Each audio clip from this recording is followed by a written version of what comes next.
Hey, what's the racket? Okay, get crazy. This is tree sap. However, it's not your ordinary garden variety tree sap. This is from the chul mugra tree. It's native to Southeast Asia. Refined and taken in small doses, it's a natural sedative, but too much reduces its victim to a near zombie state. Sounds like Cobra's working on some sort of mass mind control scheme.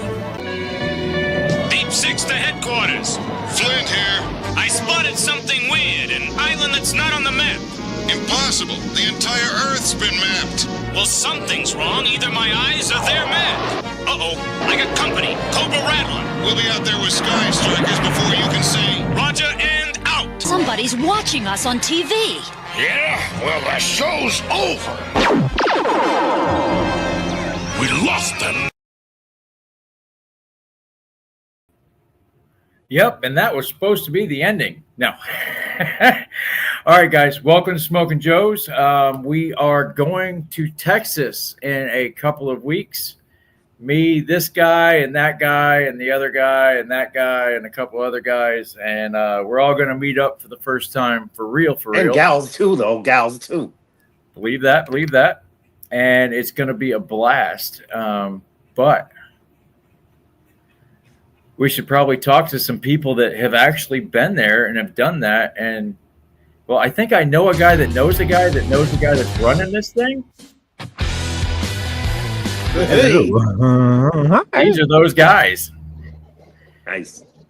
I never thought I'd say this, but welcome to Smokin' Joe's. Me, Woody 222, Jeff's in the back, and we got Greg, and it's Chad. So, who wants to start?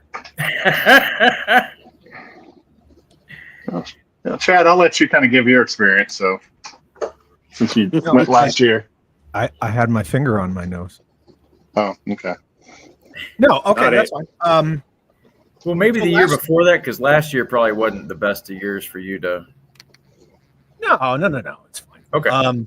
Yeah, last year was my first year at DFW GI Joe and Action Figure Show, which is the full name, ladies and gentlemen.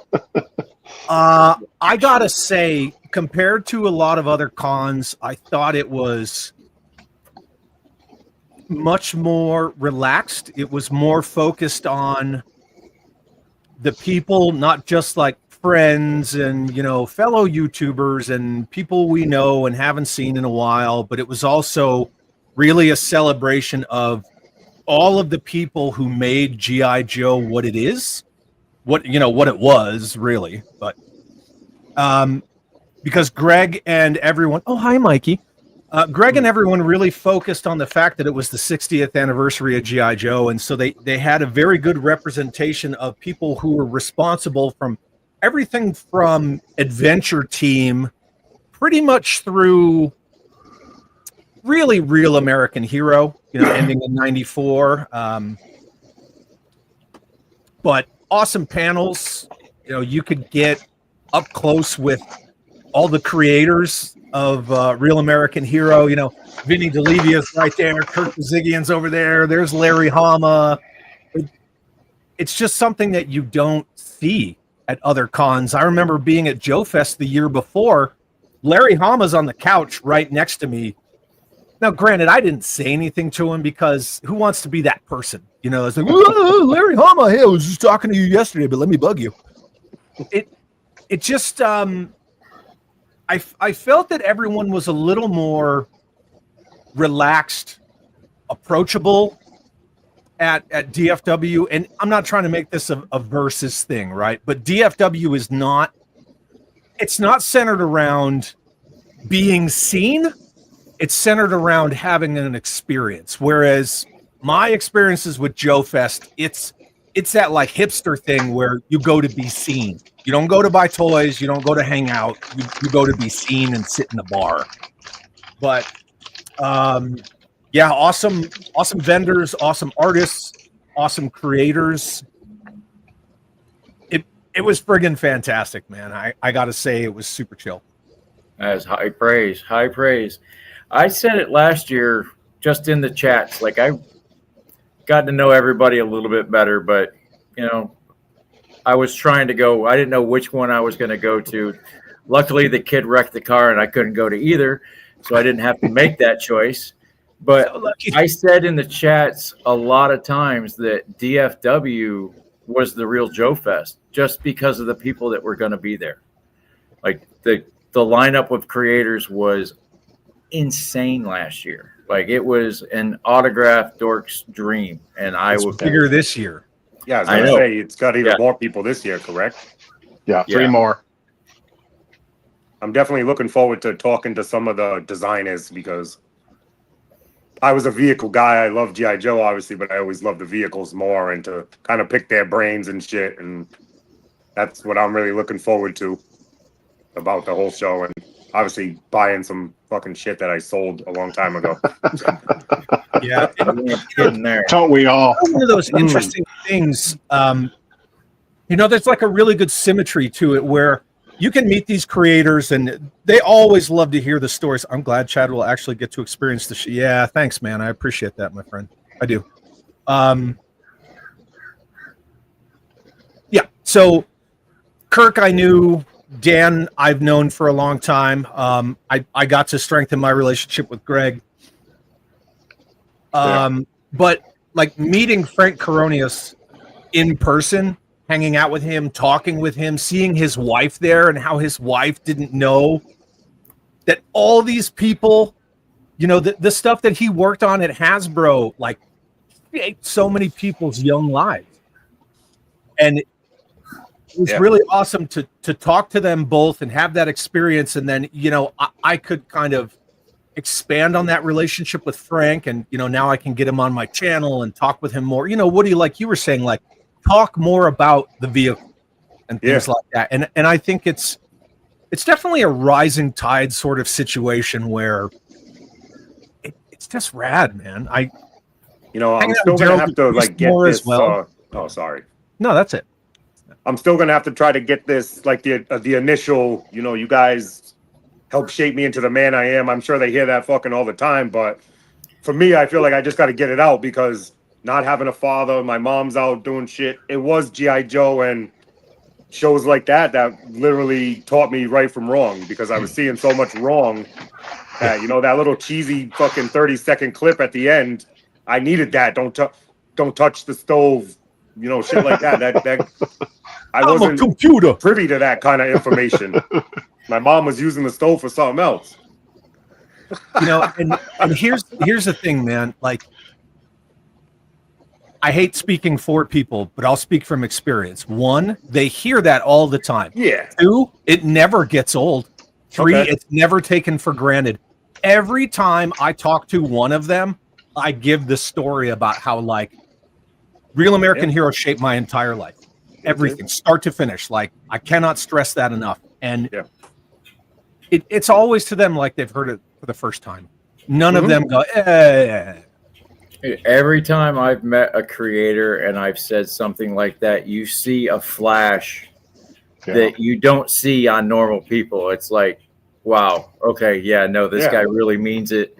Yeah. Like I met Chris Claremont, and I was like, look, our man kills, the shit, I can't even think of it right now. They're the first fucking graphic novel. God loves man kills. I told him, I was like, dude, you taught me right from wrong. Like literally, you taught me how to be a better person. Yeah. And he wouldn't take my money when I was trying. We threw our money at him and ran away. Yeah.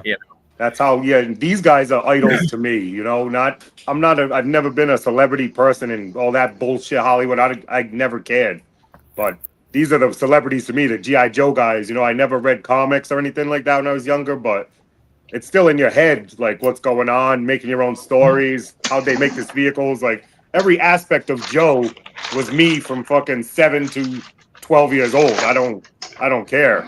Yeah. I finally got to meet Ron Rudat last year, and I've never met as any much of these as I got to talk to him. I talked to his wife for like an hour and a half. She's probably rad, dude. She's so cool. The coolest people I have ever met that had anything to do with a celebrity. Like, it's just every time we see Ron Rudat, the ma'am always gets some sort of Baroness or Hooded Cobra Commander print from him. Always. She's got a grip of them. But That's last year, after she finished her sleeve, she hadn't seen them in a year.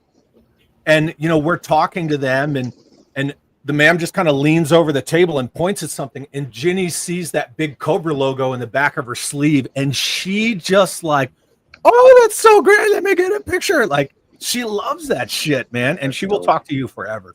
She is a truly genuine person. She was telling me how they had to leave the dogs, and the kid had to come home early to watch the dogs for him while they made this show. And I'm like, Tristan Rudat. Yeah. This is the realest conversation I've had Yeah. in a long time.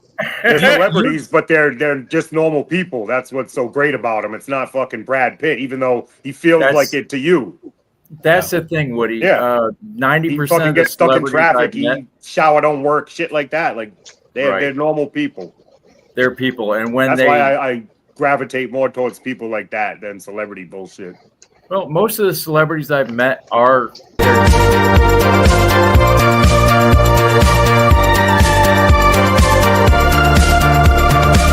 right back. Sorry about that. No.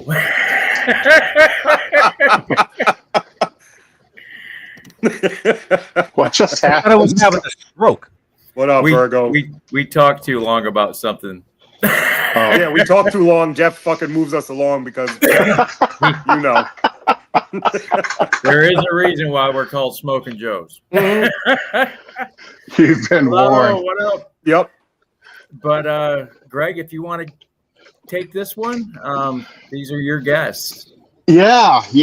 I'll have to first and foremost, I got to give credit to Dan Klingensmith. I mean, Dan is the glue that holds all these guys together. I've known some of these people before. I knew Kirk, I knew Ron, and such like that. But Dan helped me get in contact with the rest of the guys.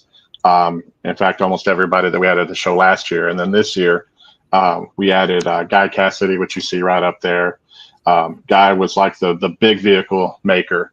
And then we have Bob Swanson, who was in the marketing team.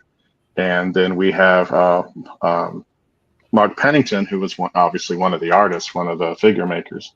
And every year we plan to add more people. So, I mean, last year was 7, this year was 10.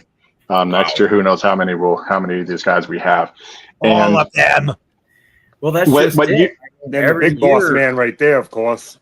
Yeah, every year Kirk is a phenomenal guy. Closer The to father. not having any Odin of G.I. Joe. Yeah, that's the thing about it is I've said before, you know, I used to do Brian Savage's shows. In fact, I almost did every one of them.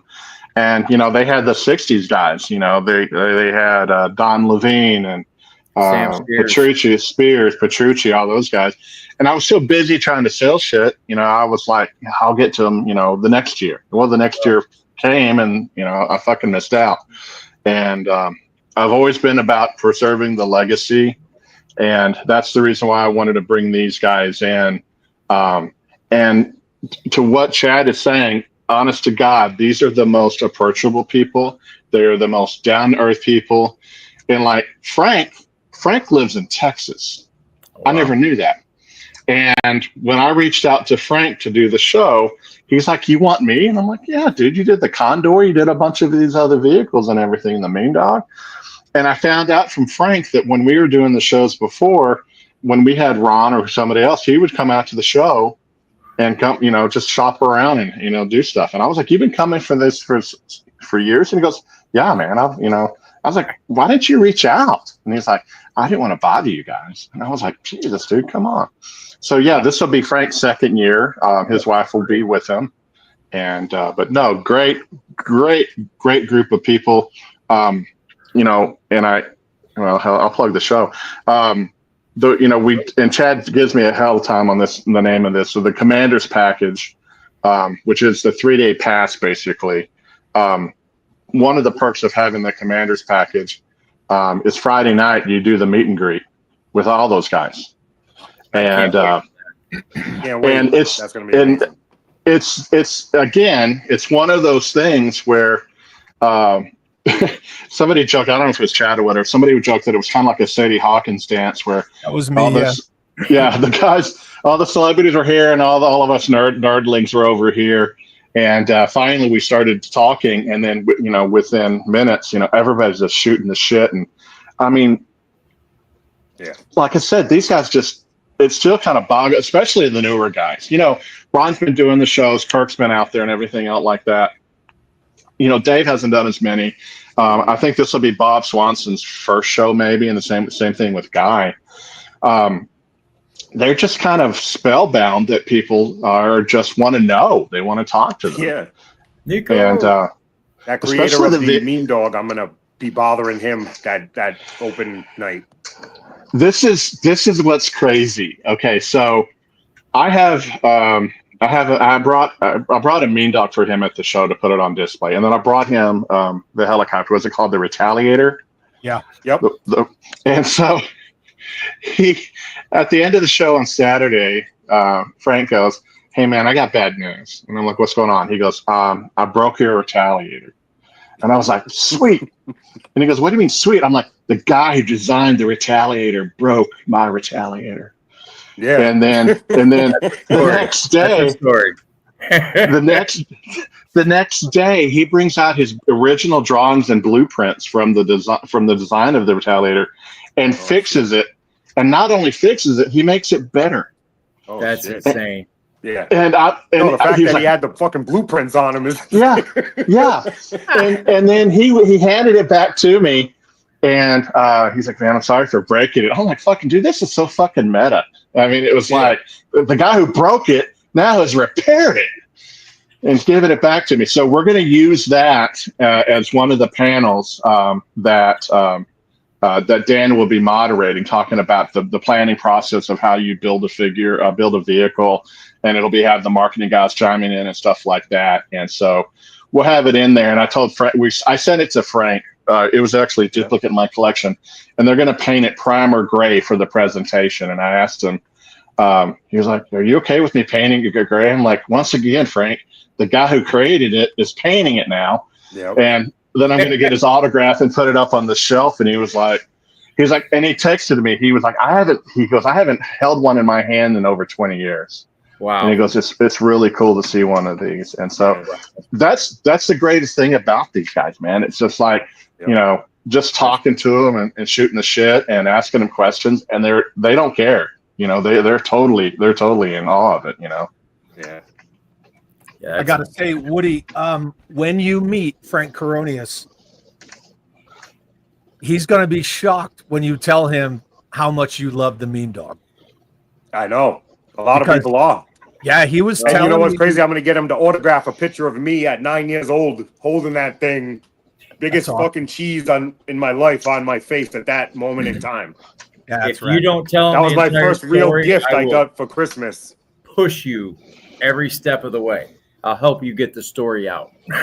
Nah, it's not that serious, but for me, it's like he's my fucking Brad Pitt or whatever you want to call it. Exactly. Yeah. I still have my original. That's the only thing I've kept out of 30 plus years of collecting. Wow. That's cool. Yeah, when I interviewed him, he was kind of floored how much I was praising the Mean Dog, and he's like, 3 and 1, baby, 3 and 1. Well, that's what he was known for. That And the was his color big thing. was That and perfect. finger I love the color. technology. Yeah, he even told me when he got the Mean Dog again, he told me that there was something else broken on it, and he fixed it. I'm like, dude, Those shit. fucking Canon tabs were horrible. Yeah, he was talking about this. I think it was the Yeah, the stands thing were that slides broken. up and down with the fins of the feet. Yeah, he repaired it. So, Chad, which is the guy that is responsible for the Cobra Island that I'm trying to get you to get done so I can? I've heard tag rumblings off of this. Guy Cassidy. Guy Yeah. Cass. Okay, yeah. Yeah. Trust me, I will be having a long conversation with Guy Cassidy with my No, notepad. I'm trying to And be in the peripheral of that conversation. I'm not really putting out there who is helping me design it. Right. Duarte. But yeah. So Oh, now you had me at the before this, quality but of now that you got shit. me. I've Yeah. got about yeah. 53 3/4 left, the ones that mean the No. most to me, and they could use the nice Cobra Island. There isn't a single 7-Eleven in my area that's safe now. We're gonna have a nice conversation with Guy about Cobra Island. Fuck Mhm. yeah, dude. That's awesome. Hell yeah.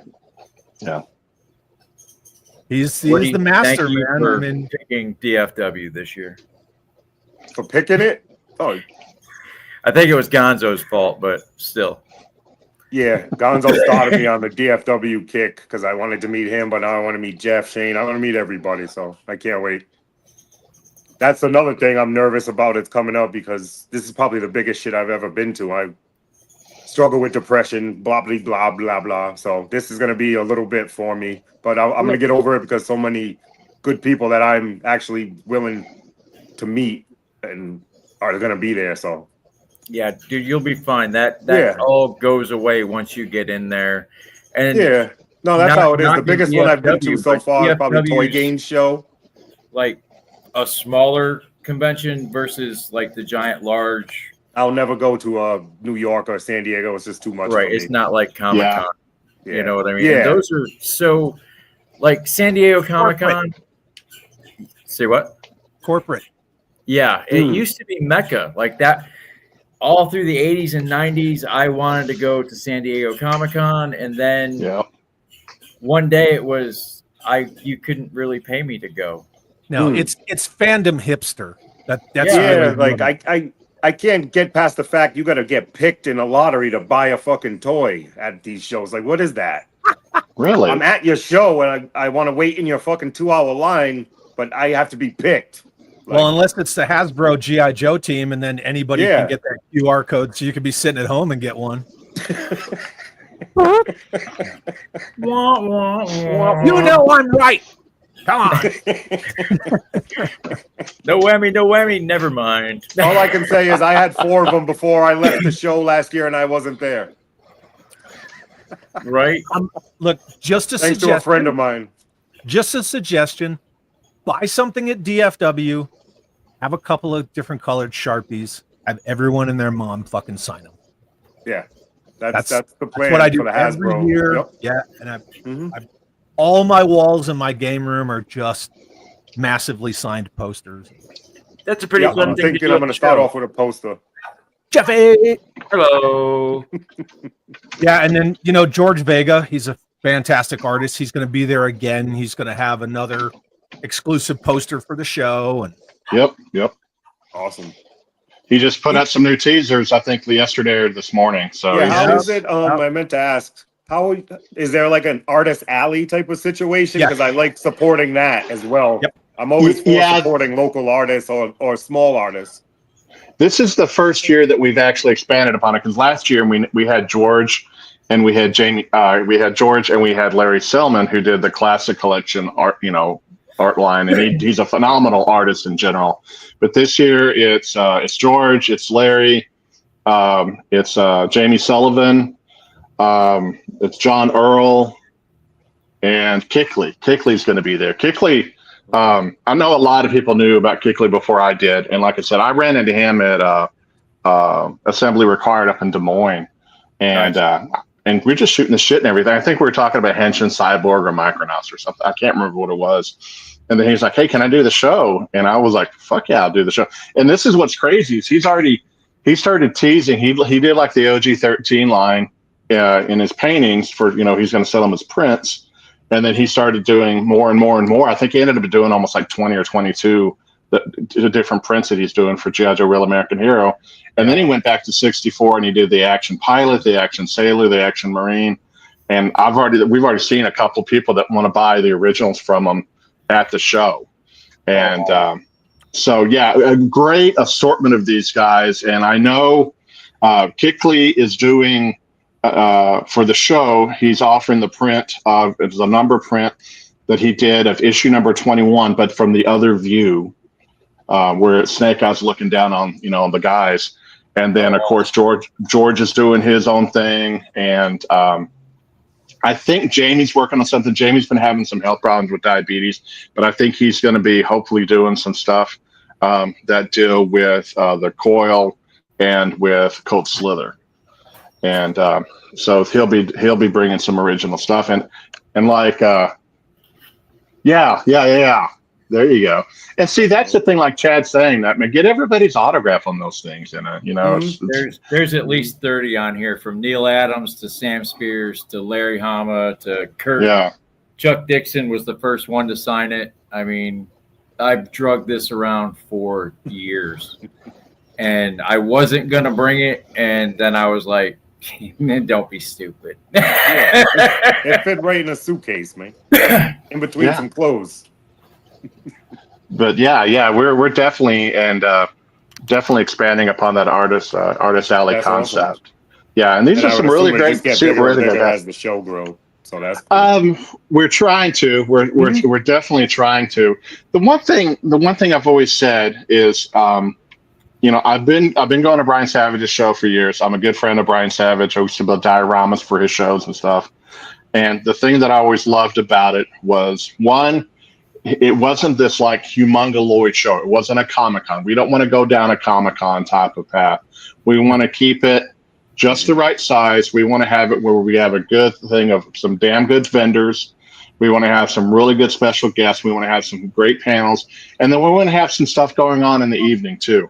Brian always did, he always did not the gambling, whatever you call it, casino night. I never was a big casino night guy.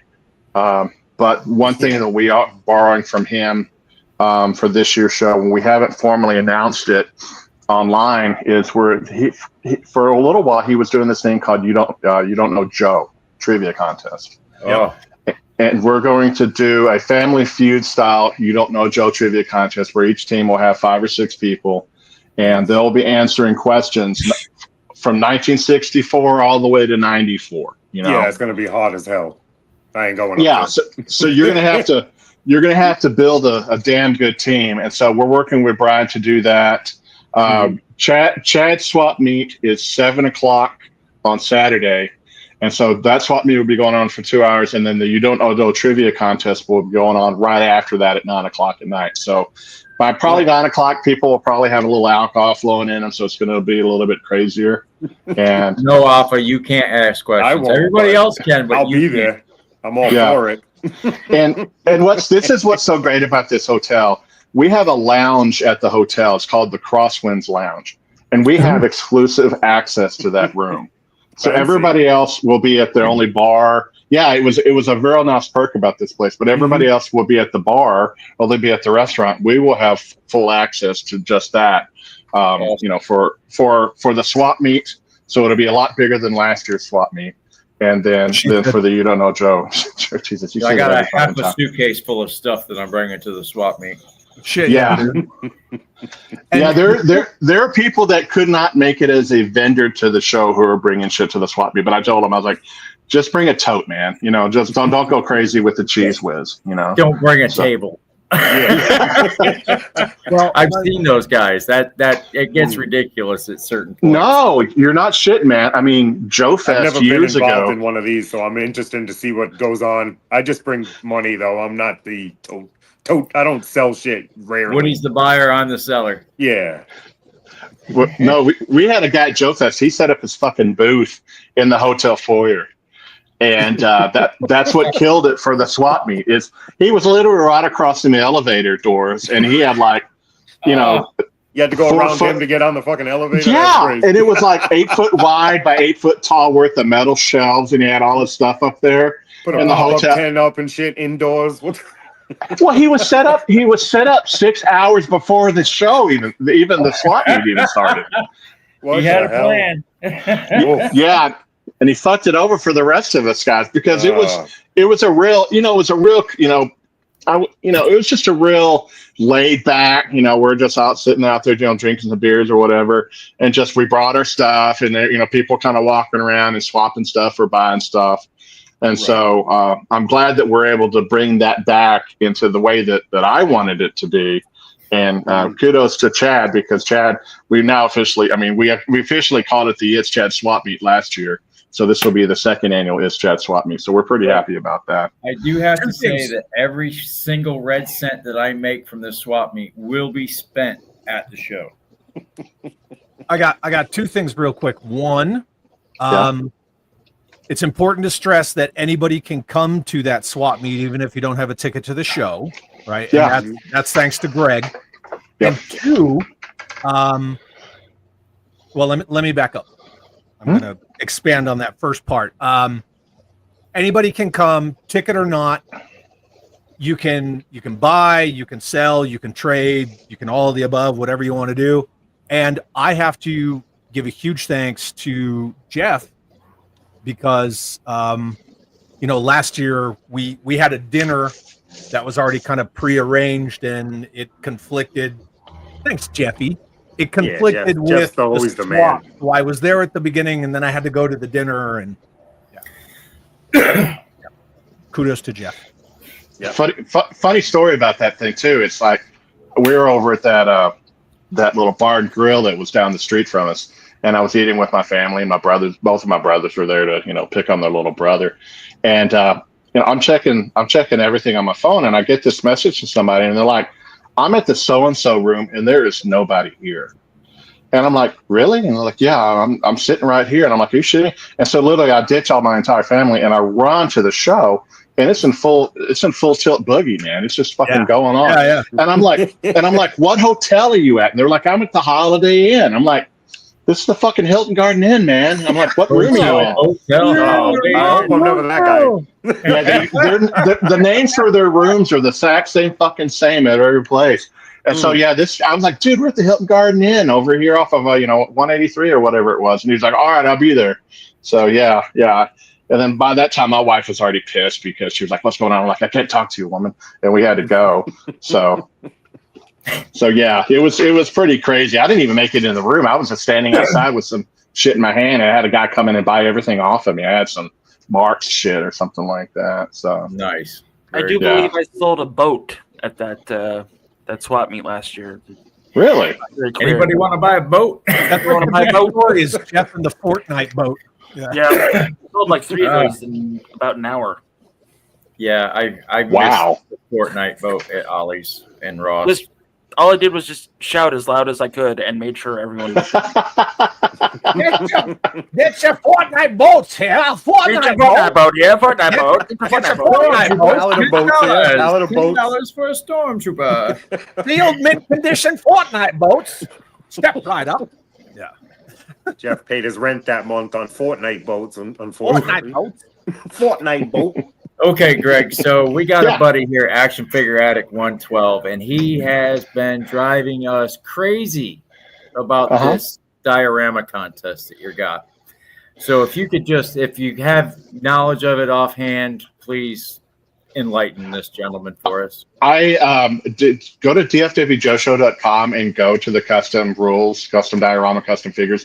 Off the top of my head, I don't know the specifics of the rules. I know that there were size limitations for the dioramas. So just check out what the rules are. They're real simple rules. We keep it really simple. We do have a room for those if they have something a little bit larger that won't be eligible for the competition. If they contact us, we have another room that is a non-competition room that nice. DFW club will have a very huge diorama build. We have a guy by the name of Geppetto Joe out of Arizona. They're bringing a 4-foot by 8-foot diorama that'll be in the showroom. Be in this thing. And so basically one room will be the competitions, which will be figure competition, diorama competition. We've had some people say, well, what if I bring a vehicle? If you bring a vehicle, we'll probably put the vehicle in the diorama competition because basically the vehicle kind of becomes the diorama. But on the flip side, if you bring a figure and he's got this ornate, jungle background or everything, and you're entering that into the figure competition, I know we've had to solely judge it on the figure, not on the little diorama base it's on. So read the rules. Read the rules is all I can say, and then just show up Saturday morning, at 10 o'clock and bring your entries in. And then I do know that the DFW G.I. Joe Collectors Club The winners get Joe Bucks. And so if, I think the first place winner is $75. They'll get $75 in Joe Bucks, and then they go on the showroom floor on Sunday and buy whatever they want to with those show bucks. Right on. Yeah. Yeah. I've gone to a ton of Joe conventions and seen just some of the most amazing dioramas from 60s Joes all the way up to, this was way before classified was brought into your nightmare, but 3 3/4 inch all the way, and custom Joes, it's amazing stuff that people come up with.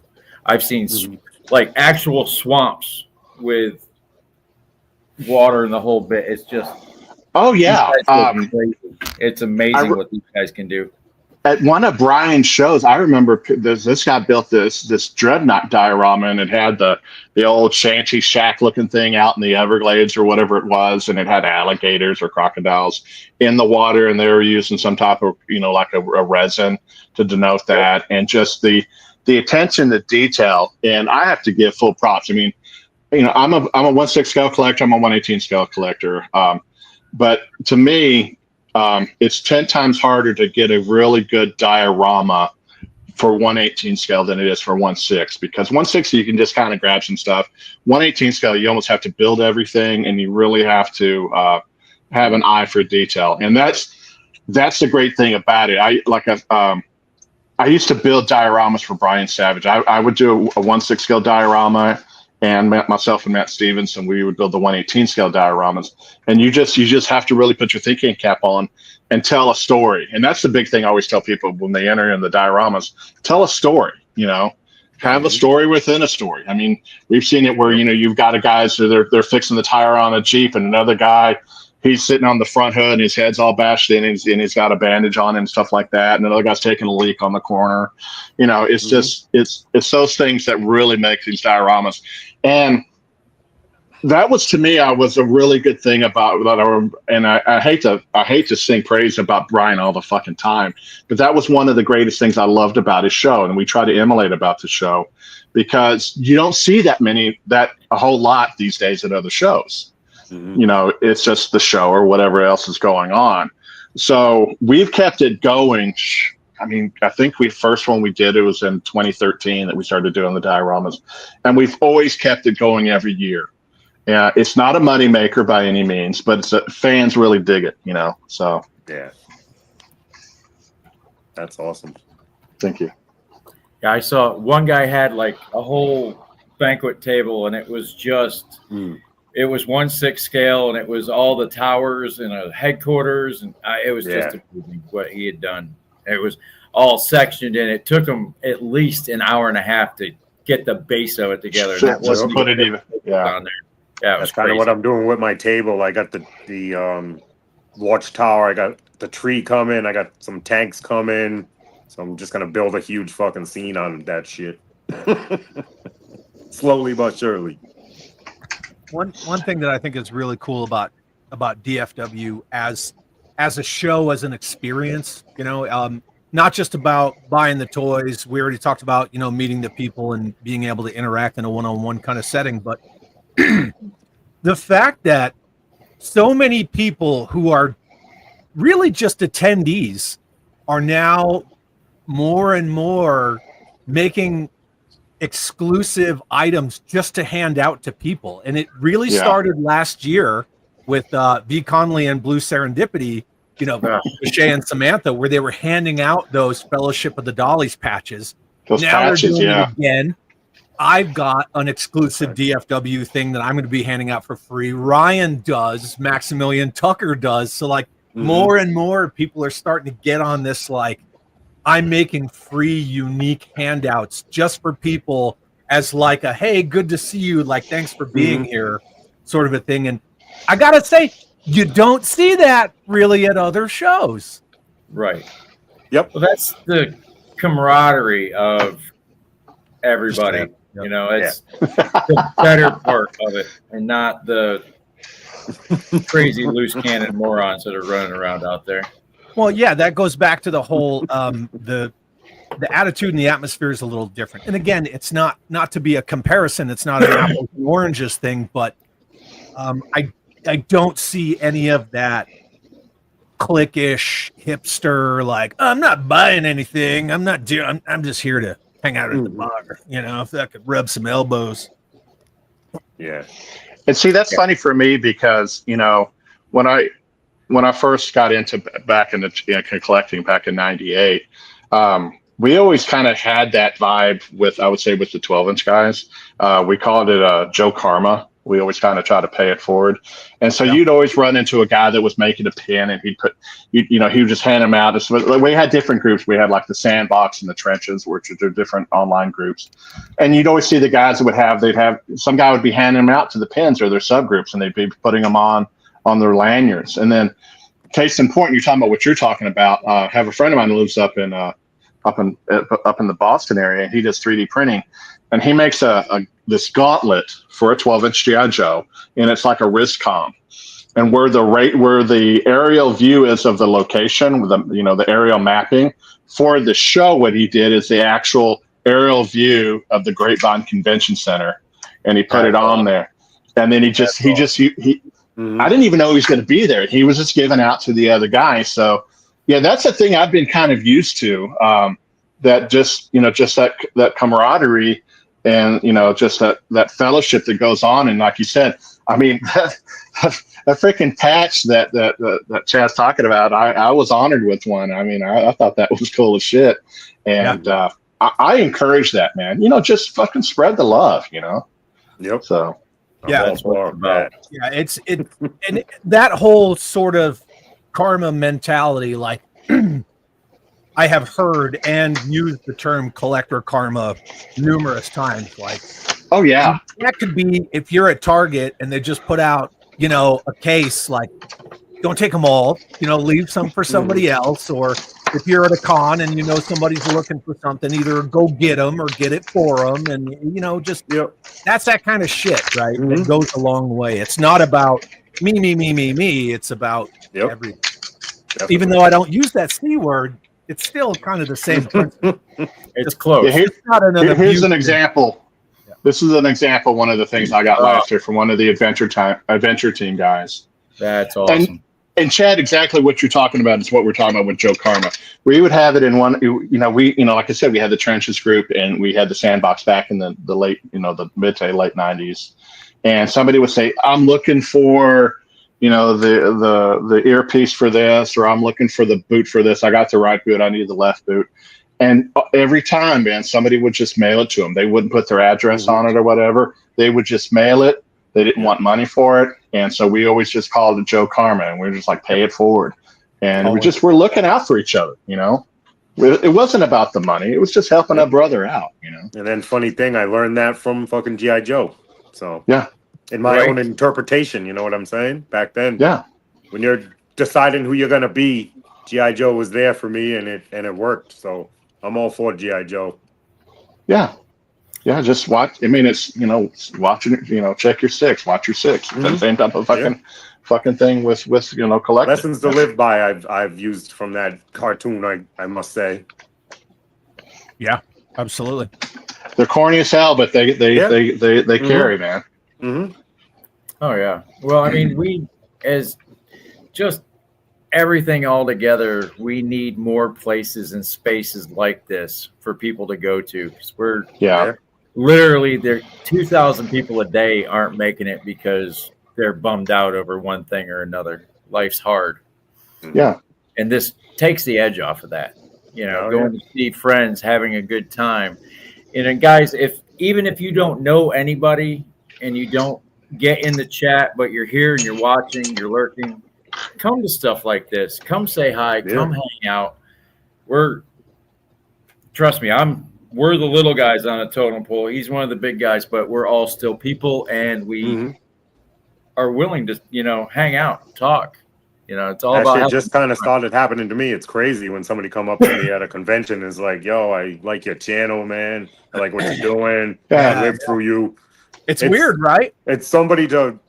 I'm a humble dude as it is, but it just makes me feel great. I don't know. There's nothing else to say about it, because just some random dude just like me comes up to you and gives you respect out of nowhere almost. That's why I do the shit I do for treat others how you want to be treated. So I put it out there and come up to me and say, what up? Same shit, you know? You know, the weird thing is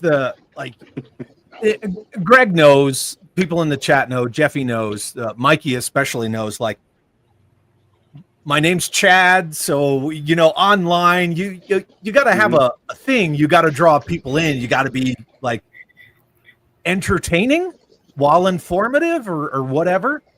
So on how I am on YouTube is not how I am in person. I'm very introverted. I'm very quiet. And so when people meet me in person, it's kind of a different vibe. Or I just do the Clark Kent thing and people don't recognize me and I just walk right by, and it's kind of weird. But the first person who ever, going back to someone we've already talked about, the first person who ever came up to me at a con or a show was Vashay Conley.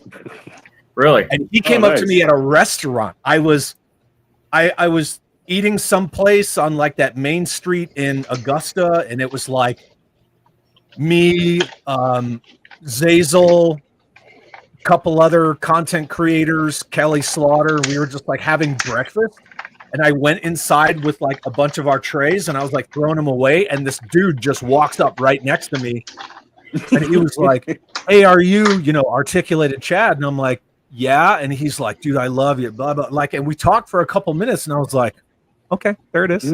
That's like the first one. Yeah, fair enough. It's nice to get that kind of affirmation, but at the same time, it's a little weird. Yeah. I actually met a guy that lives about 20 minutes from me. We've already done a couple trades and shit. So it's working out. I didn't know a lot of people that were into the G.I. Joes because I'm just from a different kind of spot in life. But right. So it was always kind of not a secret, but people were like, all right. It's nice to now get older and meet these people that are just like me, same shit. Never let go of Joe. Yeah, dude. Like, for real, I thought I knew what the hell was going on. I knew my Joes, and then I meet Woody, I meet Chad, and I'm like, I don't know shit.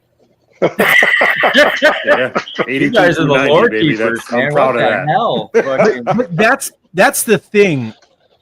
I don't necessarily subscribe to that because, like, Dan knows a lot about Joe.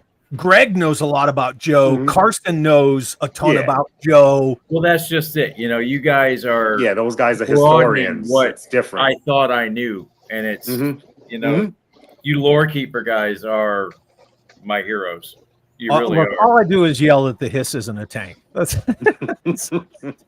everybody's got to do what they're good at, brother. Pretty tank. Yeah. And now that's gone so far out. Like, oh, you bastard. Is the slugger a tank? No, it's not. It's not tracked. But it's there because somebody said something about it not being a tank. You know what I mean? I get weird questions like, "Hey, Chad, is the armadillo a tank?" And I'm like, "No, it's a tracked anti-aircraft battery." Dumb, stupid. Well, actually, talk about low-hanging fruit, Hasbro. Come on. That's why I'm going to get you a T-shirt, Chad, that says it's not a tank. So you wear it around. I on made Saturday. a shirt that says that. No shit. There's same here, Shaw guys. Everybody just have fun. That's what this shit's supposed to be about. And I don't know about that dude. Yeah, there's a shirt on my store that it's just the outline and it says "not a tank." Not a tank.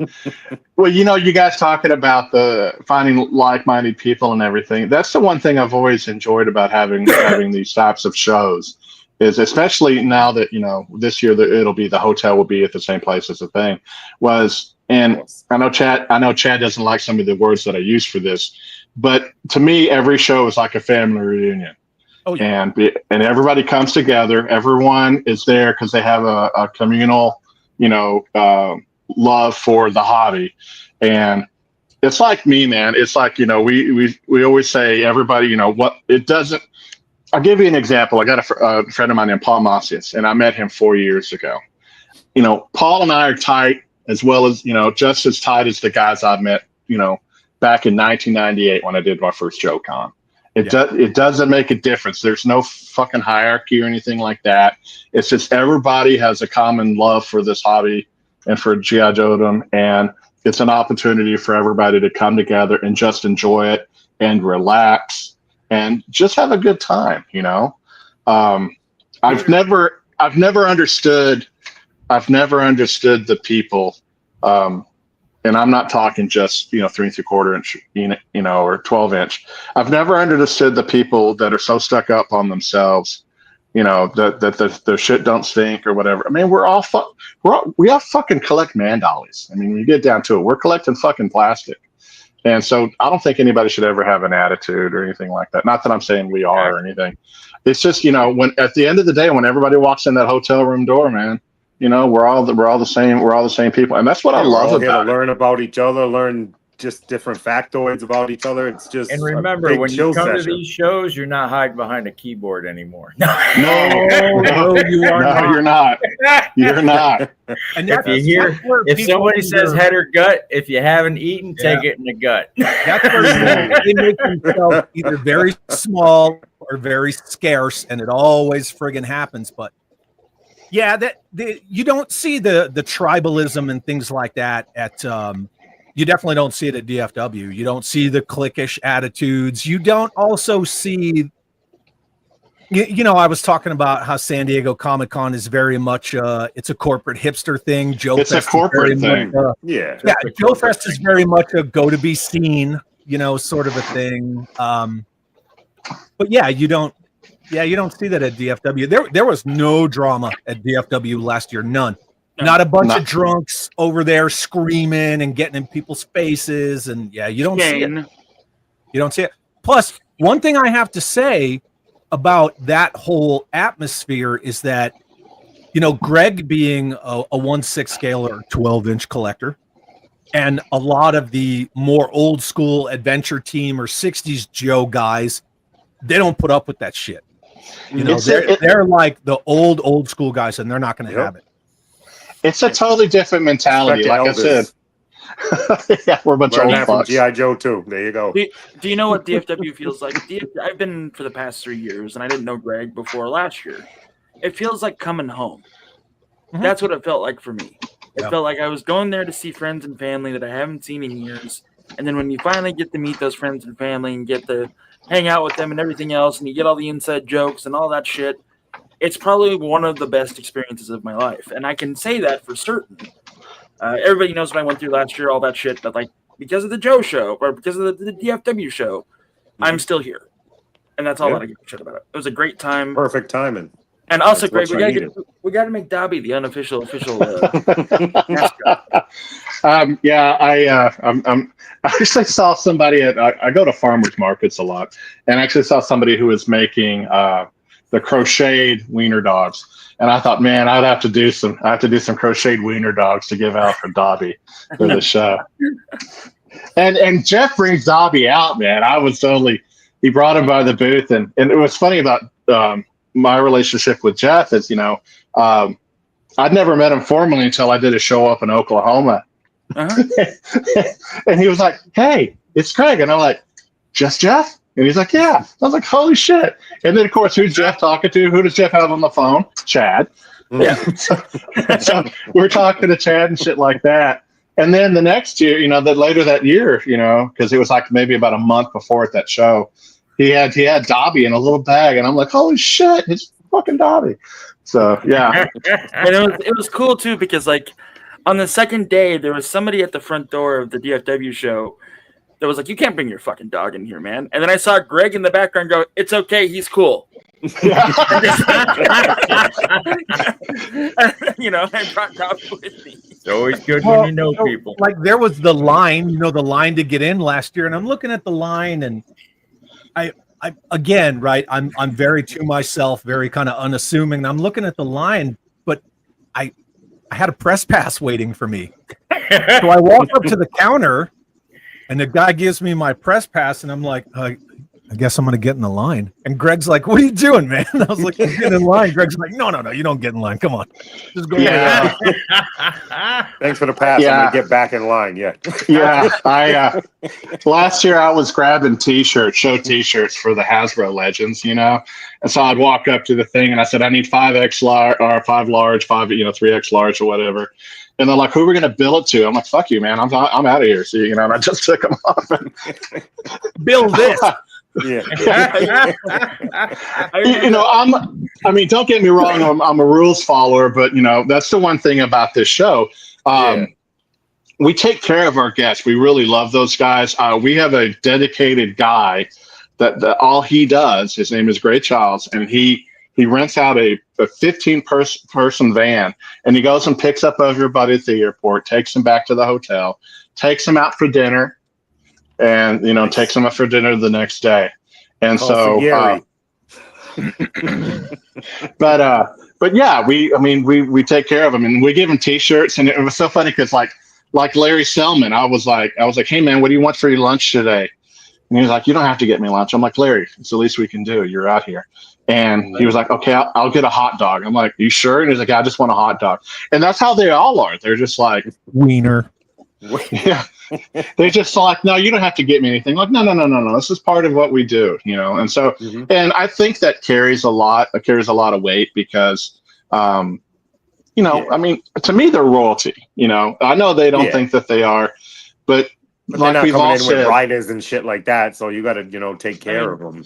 No, they don't come in with riders, and that's the great thing about it is they're normal people. I don't need no green M&Ms in my fucking bowl type shit.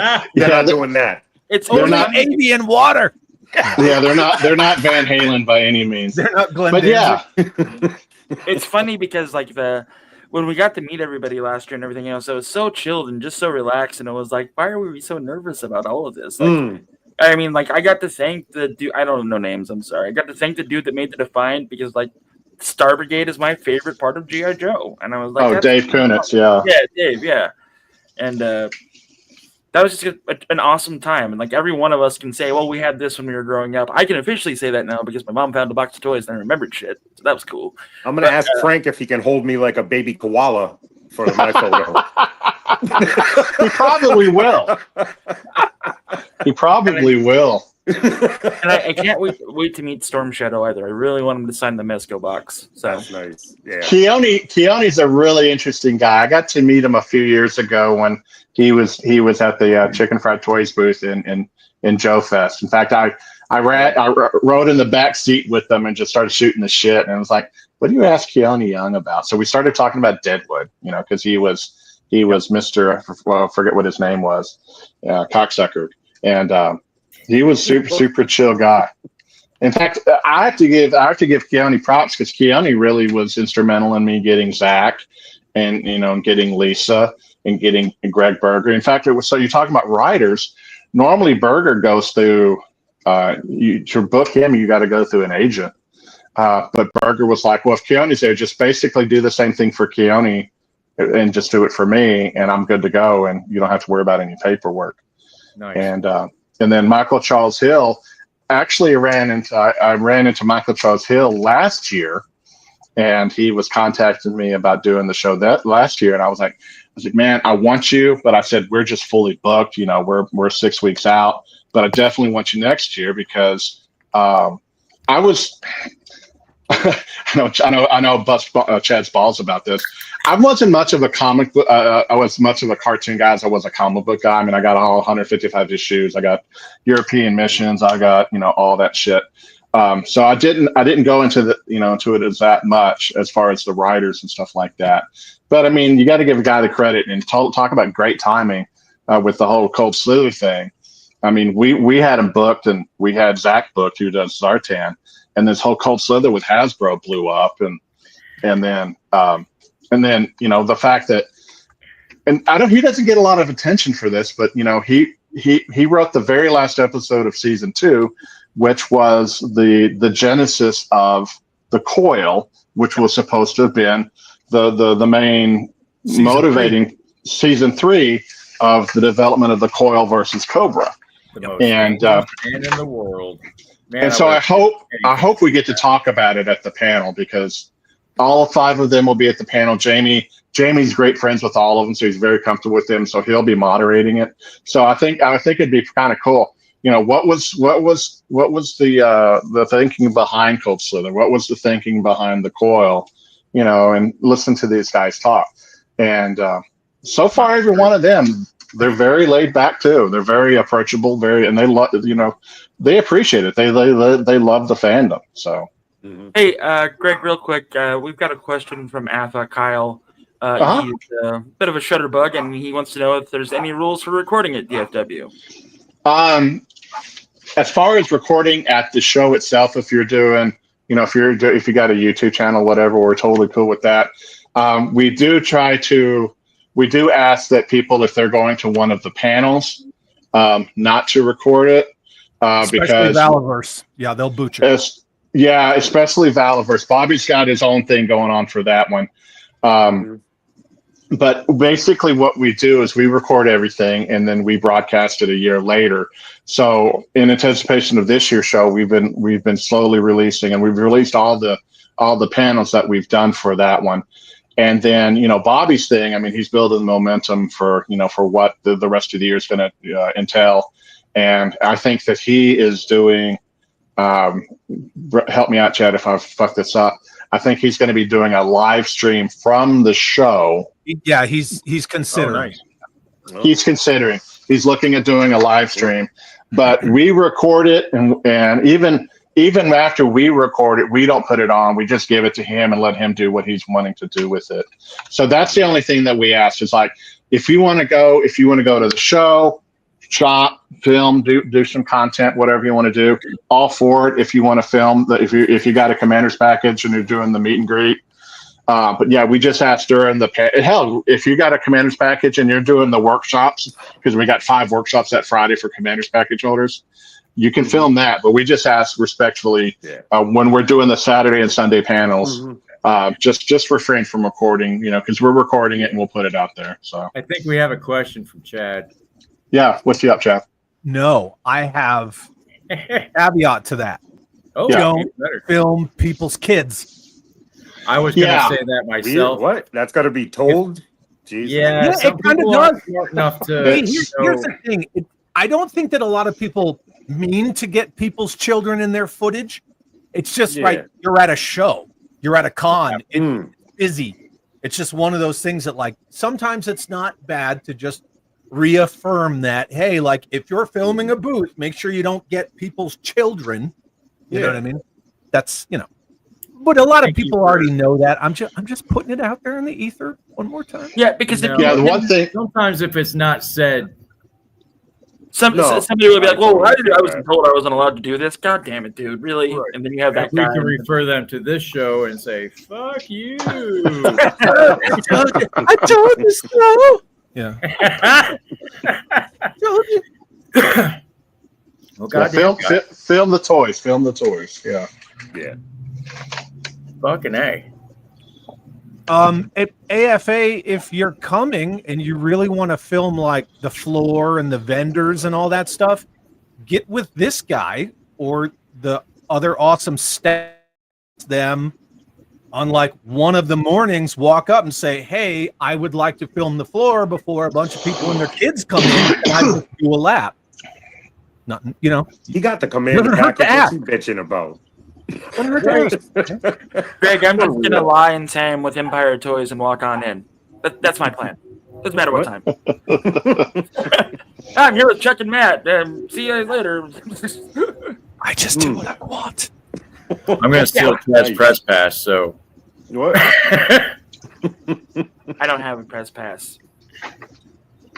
I don't have a press pass this year. Toys. Really? No, I don't need one. Well, because Chad is a gold. When your name's on the fucking marquee, you don't need a pass. Yeah, Chad is a gold sponsor this year. This is his pass right here. No, he's a gold sponsor this year. He has invested money into the show. Yep. So next year you need to write with his sidekick Jeffy. Help a brother out, man. That's all. Or is Alfred? Yes, is Alfred. So I do have a question. How many, approximately ballpark it, how many vendors do you have that are going to be there? How many tables have you sold? Oh my God, dude. Just ballpark. I would say quality over quantity is the rule for DFW. Quality over quantity. I'm going to say 60 or so. Wow. And then I have to put an asterisk there because we had guys like shit, I'm forgetting their fucking names. Skeletron, they're sending some stuff with call sign Longbow, and then Delta 17. They're sending some stuff with Todd Henderson with Destro's Toy Den. So they won't be there, but their product will be represented at the show. Right. So that's awesome. I didn't think it would be that many. I know there's always like last minute somebody gets sick type shit, but that's way more than I thought it was going to be. That's awesome. Yeah, and that's the crazy thing is we get hit there and everything. So I mean, I'm stoked. Yeah, we've got. I mean, I've known John and I've known Paul for quite some time. In fact, I've known Paul the longest because Paul and I used to be World War II reenactors when we were considerably younger, and I was considerably not as big as I am now. And so I've known him. I mean, we used to collect Dragon 12-inch figures, and I would have my little Stabzelt in the back, and I had this little wooden crate, and he would come and he would buy like 3 or 4 Dragon figures, and I'd have it in my wooden crate that had, Waffen amps on them. And then I'd have to give him into a paper bag so he'd walk out, because we were very authentic back when reenacting. And so it was fun to run into Paul again, dealing with action figures. But and this is the thing. I mean, I don't think Chicken Fried Toys is O-ring, but I'm still an O-ring fan. I mean, I still have all my GI Joes that I had from 82 until I think I stopped around 90, because that's when I went to college. Right. But I had the Terradrome, I had the USS Flag, I had all that shit, and so that's the reason why. When I got my first Delta 17 figures, like, it brought it all back. I was 10 years old again. Like, I love that. Well, it's like, okay, I'll give you an example. It's like these guys right here, and I'm going to fuck this up because I don't know how to do camera angles. But these O-ring figures, and these are from Heavy Armor Toys, and I mean, they capture it. They don't have a name for the guy. So, this basically takes me back to my childhood, because I'm this guy, and it's kind of like we were having a conversation on Mikey's show, and we had Kunitz on, and they were talking about how in '82 when Snake Eyes came out, Snake Eyes kind of became the de facto avatar for the kid because he had a mask on, so you didn't know if he was Hispanic, he was black or white or whatever. So Snake Eyes kind of became that avatar. And that's why I love these things from these guys. I think he's, I mean, I'm not throwing shade on anybody else, but to me, this guy's been under the radar. Fuck, I can't see shit today. He's, and he's done those aircraft carriers and stuff like that. And he's doing the show, and I'm super stoked that he's coming, because to me, that's what captures, that captures that whole magic of the O-ring guys. And not throwing shade on anybody else that did like the 25th anniversary bodies. I grew up with O-ring. I love O-ring. So yeah, we all did. Yeah. So, yeah. Great question. Let me answer that question. The Patriot Force guys, well, Ryan and his son Gavin, they will be there. So they will be at DFW. They're doing both shows in person. So yeah, they'll be there with their, their mock-ups, right? They're not. Yeah. They're not casted paint masters. Right. They're 3D printed, like facsimiles of what the figures will be once they're actually produced in a. So I've asked this question a couple of times, but if you think about the name of the show, I'm asking it again. How much is it to go all in on Patriot Force? Just all in. I don't know. Anyone? Even in the chat. Come on, guys. Help a stoner out. I backed it for, well, let me just pull it up for you. Okay. I'll just pull it up. Thanks, guys. $750 AFA. Alpha said. There you go. Oof. Boom. There it is. Oh, man. I was watching you guys on Figure Fight Club last night. Son of a bitch. I'm sold. I really am. I know me and Gonzo's money's and that was, in there. That was before you guys. The detail in that line is ridiculous, man. It's ridiculous, and I'm got a little bit of an uphill battle, but like the love, the care, the attention in everything, you know, the plate carriers, the weapons, the gear, the loadouts, the interchangeability, you know, the detail on the camouflage, like even the combat pants. Perfect. When you pulled out your vest, I was like, holy shit. And you've already shown off your helmet. So I was like, God damn, this is like, this is it. I mean, I never really wore that damn helmet, man. I wouldn't wear my brain bucket unless it was like, gotta, you know what I mean? Like if I'm going to get domed, I'm going to get domed. That's, you know what I mean? Like, I don't. So be it, right? Yeah. I mean, when you hear that, this is a real soldier talking about not wearing a helmet, buddy. Okay? Yeah. When we would put in work, man, like, okay, let's go. You know, I mean, that's, you know, you got to get over the top like Sylvester Stallone. So yeah, all the time. Fuck yeah. But aren't you going to put on your brain bucket? Shut up. You know, dude, and the Cobra patch. It's my brain. I'll do what I want with it. Thank you. The Cobra patch on the Xerxes. Fucking that shit's just dope, brother. Fucking, you're the man. Riding around with Destro on the dash of a Humvee. Fucking A, dude. Any vehicle I was in, Destro came out.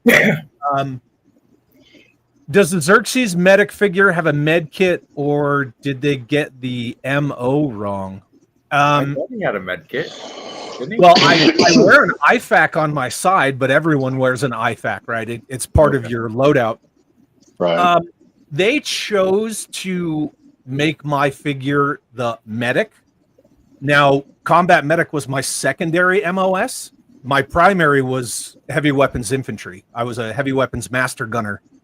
But I don't know really why they put medic. I mean, somebody had to be the medic. They just picked you. I mean, technically, I am. You did have the qualification. I mean, yeah. I mean, I did hold the MOS of combat medic. Yeah, so it was actually my first MOS. So maybe that's why they put me in as combat medic. I don't know. Huh. Now I did have a question. Never deployed during the GWAT era. You know, like 2002 to now, as a medic. So I only deployed once as a medic. Anyway, sorry, go ahead. So I had a question that didn't get answered on Figure Fight Club when you were showing your gear and stuff. Where did you put the grenades? Did you have a grenade? Is there an actual pouch?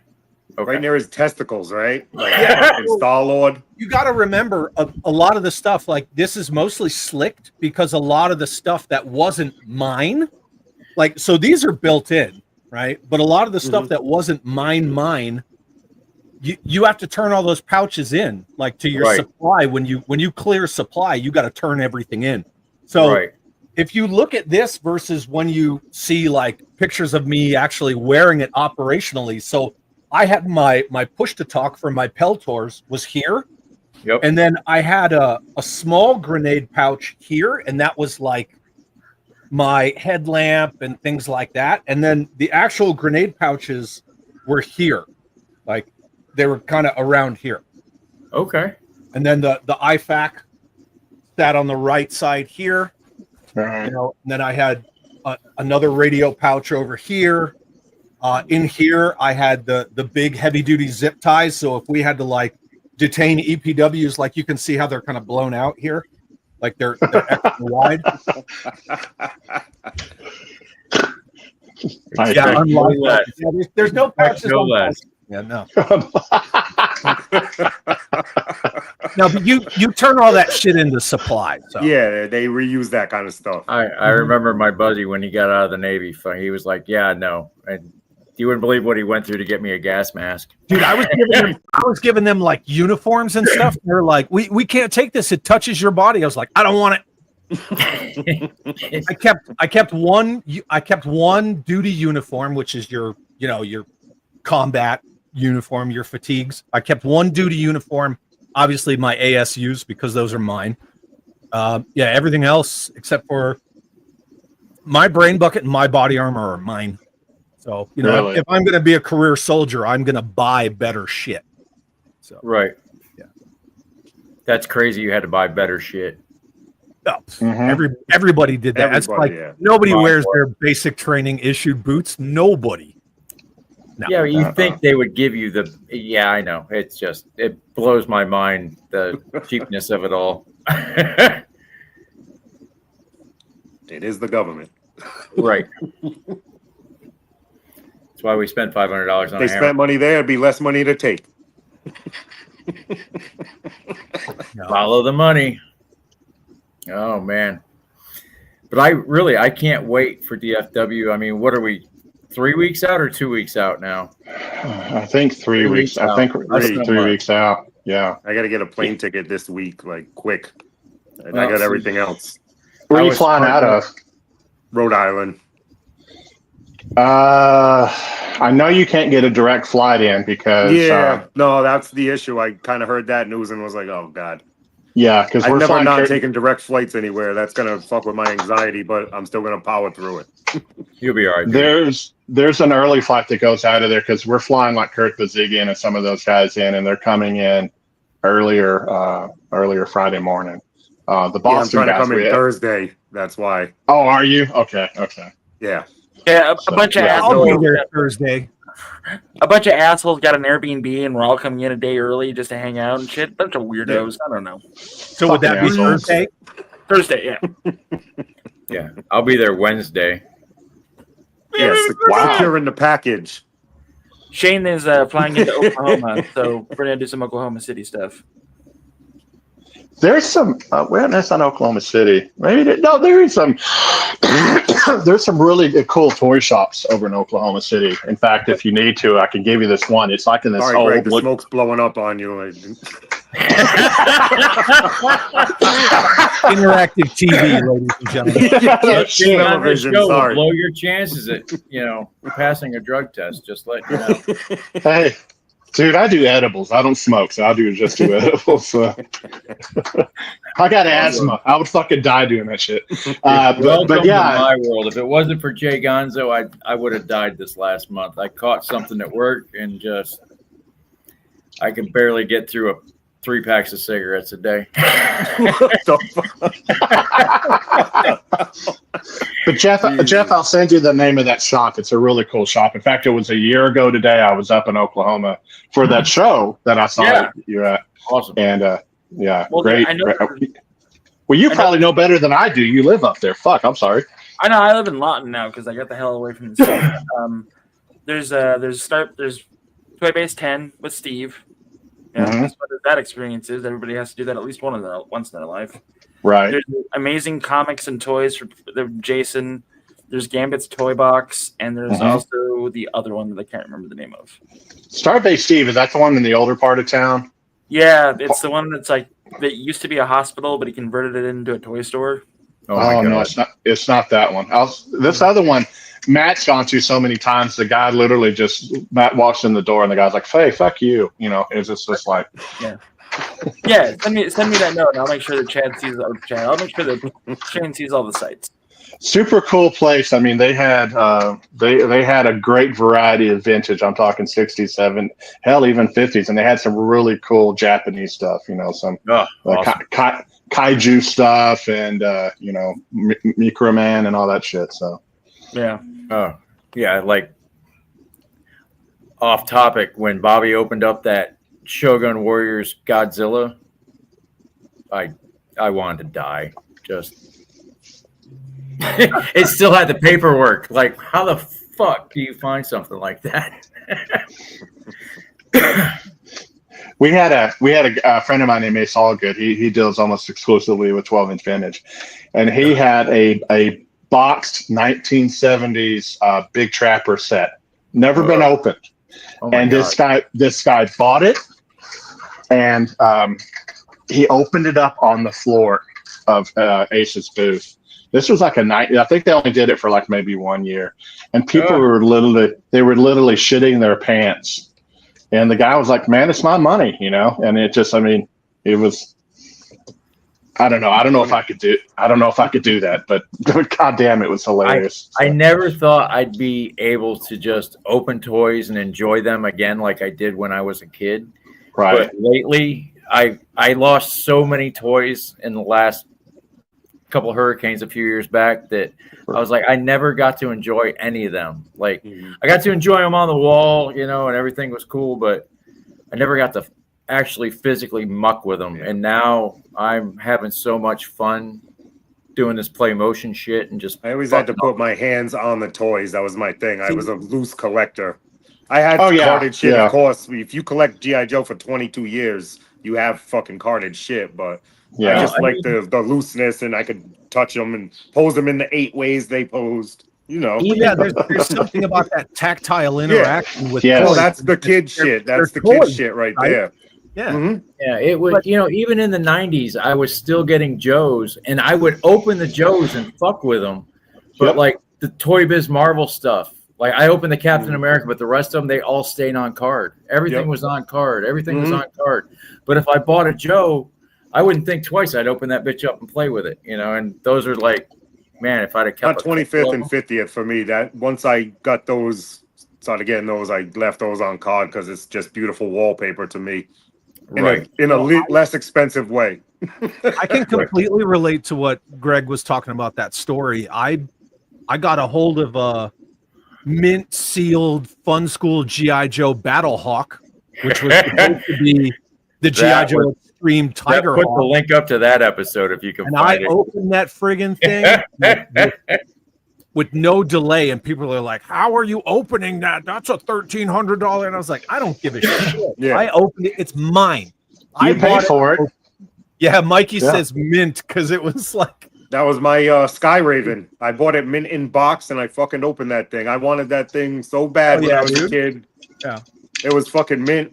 Sold that bitch for $1,200, I think. Open. Oh, well, anything Fun School in the box isn't necessarily mint. Like I have a Fun School Sky Striker right there, and that's sealed. But didn't that fall out of the box? I don't want to open that. If I ever sell it, I'm going to sell it mint in sealed box. Buyer beware. This is Fun School. My box wasn't mint, but the most mint box I had was an Equalizer in box as far as 3 3/4.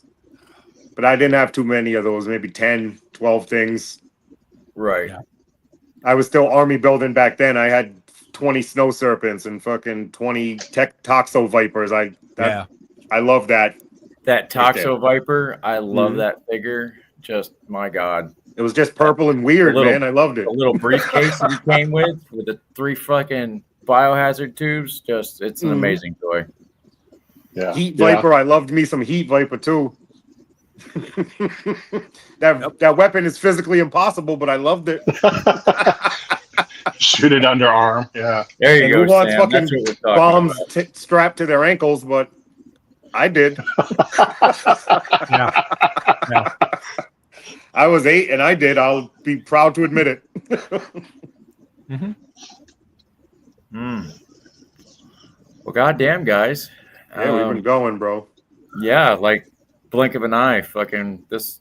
Thanks for showing up, guys. I really appreciate it. I really. Hey, thanks for having me.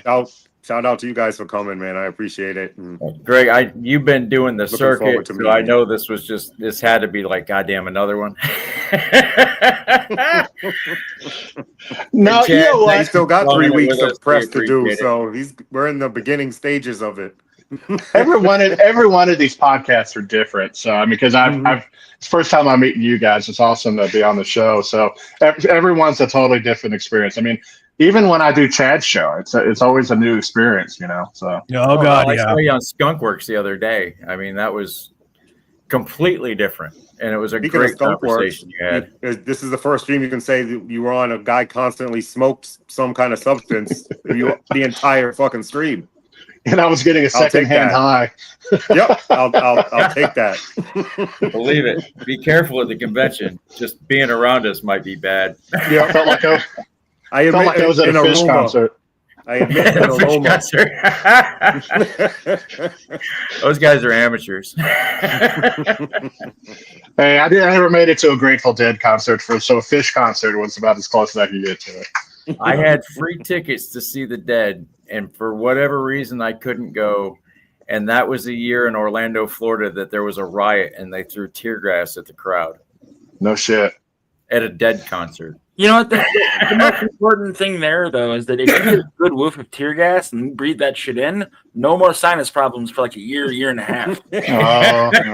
Every fluid just comes out instantly. Oh, dude, my favorite thing about training whenever we went to academy to get recertified was the tear gas room. Yeah. Like, all right, we're going to put you in this box, put your masks on. Okay.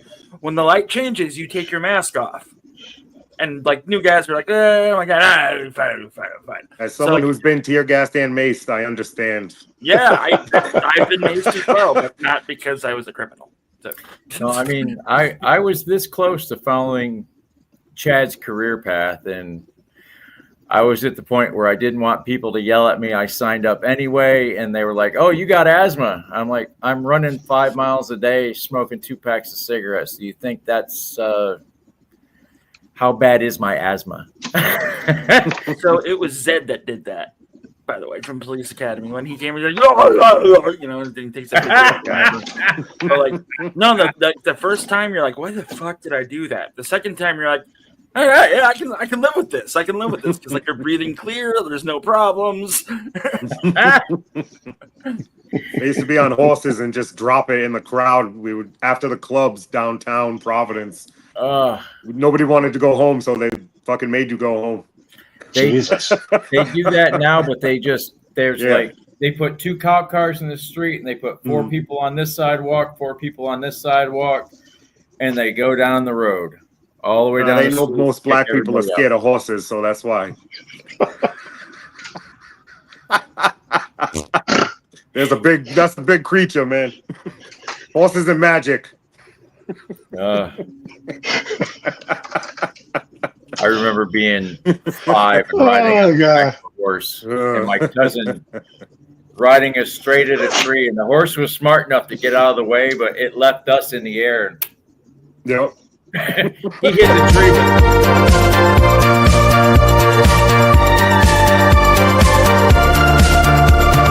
Sit right back. Forward for production. For no real reason other than filling the space. Jesus. On that note, it looks like we're done, ladies and gentlemen. Yes, thank you guys for coming on the show. Appreciate everything. Hopefully, I'm not canceled. Oh, y'all don't fucking know. Chad, thank you, sir. Greg, Chad, awesome much appreciate it. Jeff, Chad, always, Shane. Jeff, thanks for putting it together. Oh, shit. Sorry, man. I haven't laughed as hard in a while. Thank you. Don't get laser pants right now with the wink. Chad, you want to take us out, bud? Have an awesome day. Sit